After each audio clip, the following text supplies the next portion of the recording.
So now President Trump keeping all of his options on the table after Iran's deadly crackdown on pro-freedom protests.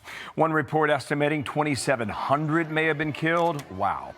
Senior foreign affairs correspondent Greg Palkot watching all of that from London. And Greg, what can we say about what's happening there now? Hello. Bill, hi. The feeling on the streets of Iran, certainly very much against the government, but for the moment at least, things have died down. Things have quieted down, but for how long is the real big question. A stand-in for the Ayatollah Khamenei spoke at Friday prayers in Tehran today. He demanded once again the death penalty for those arrested during the weeks-long riot, saying armed hypocrites should be put to death. Also, directly challenging President Trump, calling the protesters Trump's soldiers. More than 2,600 have been killed in the brutal crackdown. It started as a protest against economic conditions and turned into full-fledged rage against the regime. Thousands more injured, even more arrested. Also claimed today hundreds of mosques, prayer halls, hospitals, ambulances damaged. Speaking late yesterday at a special session of the UN Security Council, U.S. Ambassador to the UN, Mike Waltz, renewed President Trump's threats against Iran, saying that all options are on the table to stop the slaughter. The White House claims its threats headed off hundreds of executions this week. For now, while we're now seeing those generally quiet scenes coming from Tehran, also seeing funerals held for those killed.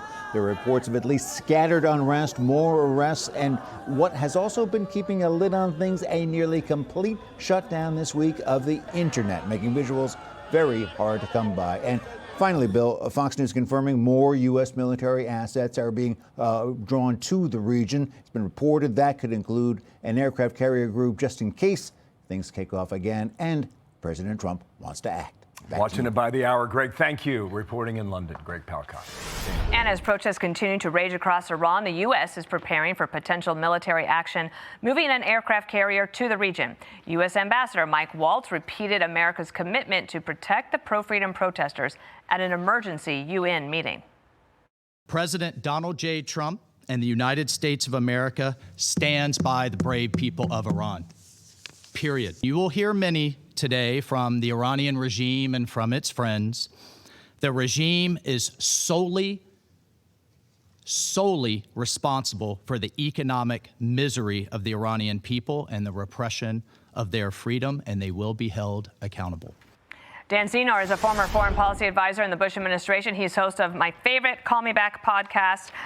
This is Masih Alinejad. I hope I get that correct. She's an Iranian-American activist. She's been on our air many times. She's very close with Martha MacCallum. She spoke at the UN yesterday about the Iranian regime. Watch her here. The Islamic Republic does not limit its crimes within its own borders.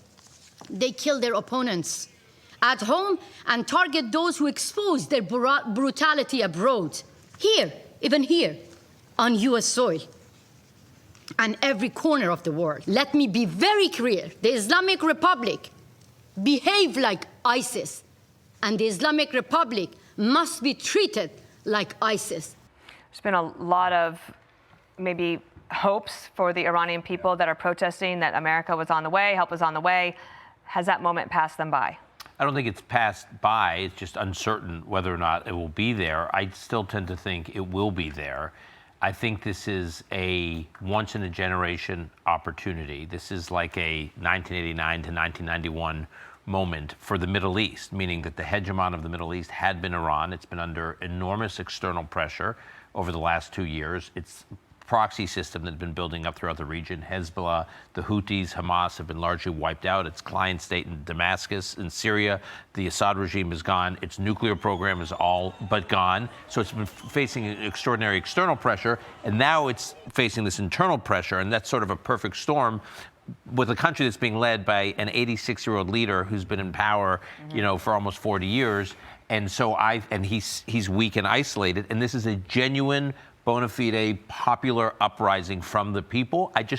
It's like a perfect storm, and you don't get these moments that often. And I do think American military power would do a lot to tip things over. That notwithstanding, I agree with a lot of what you said there, but I just find this this is hard.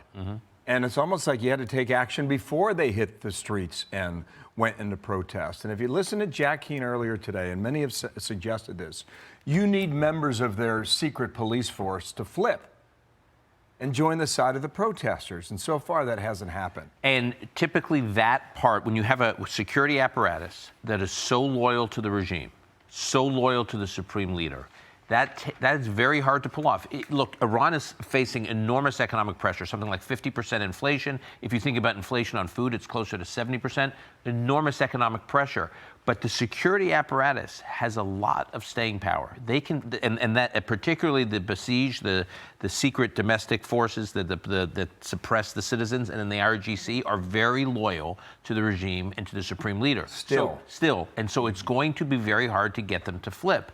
I do believe U.S. military force could actually start to change the dynamic. It augments, it's complementary to what's happening with the popular uprising. But I think the popular uprising alone is not enough to break the will and break the control of these security forces. The regime has been investing in these revolutionary forces for 47 years. This is a powerful capability that the regime has, and it's not going to break overnight. One of the things is that you have, that's not the axis of evil, but you have these bad actors, right? So Venezuela, Maduro was friendly with Iran. That's not an option for Iran anymore. So as you say, they're more isolated. But you said something this morning, and maybe you could tell our viewers here about what our allies in the Middle East are thinking about this moment. Yeah, so I think if you are, look, I think Israel definitely wants the regime gone, and Israel and Iran had very close relations before the revolution in the late 70s in Iran. So there used to be direct flights between Tehran and Tel Aviv. So there's a real sense in Israel that Iran could be one of the most pro-Israel, most pro-West, most pro-American countries in the Middle East. Many of the Arab countries in the Middle East, though, kind of like Iran where it is right now, meaning they didn't like where Iran was before June of this year when it had its nuclear program in full steam ahead. They didn't like where Iran was when they had this proxy system that they had invested hundreds of billions of dollars in, projecting power, Iranian power throughout the region. But Iran now on its back foot, external pressure and domestic pressure, its economy in free fall, the rial in free fall. This is, if you're, some of these countries are worried that if suddenly you get a new government in place, a new system in place, it could be a very modernizing, a very secular, quasi-democratic country. Many of these countries, particularly some of the Gulf countries, don't like that contrast to what they have, because some of their citizens may be saying, why don't we have I like that? a lot of what you're saying, but when I hear American military action in Iran right now, I think that means war, and I don't think this White House has the stomach for that. Can I quickly move to Venezuela? Can I just say one thing? Yeah, I think surgical. Yeah. What this administration has demonstrated it's capable of doing with great effect. They've learned the best lessons from what hasn't worked with the Bush and Obama administration. There's a reason why the Israelis said don't do it, and there's a reason why the Saudis and the Qataris said don't go. Well, the Israelis said not don't go. It sounds like what we understand is the Israelis said, wait, we got to have our ducks in a row before you go, not don't go at all.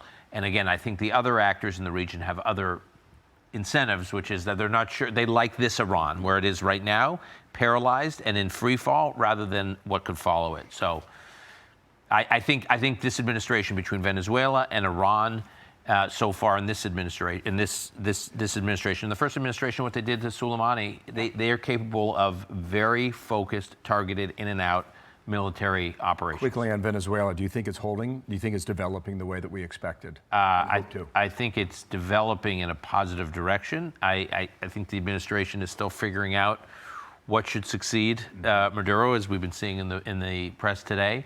But I think on balance, the place isn't Do you collapsing. think that Delcy Rodriguez or Machado are the one? Which Yes. woman is going to lead Right. Venezuela? I think it's one of them or their people. It may not be. I mean, it's not clear whether it's going to be one of them or their followers, but I think it's between one of those two camps.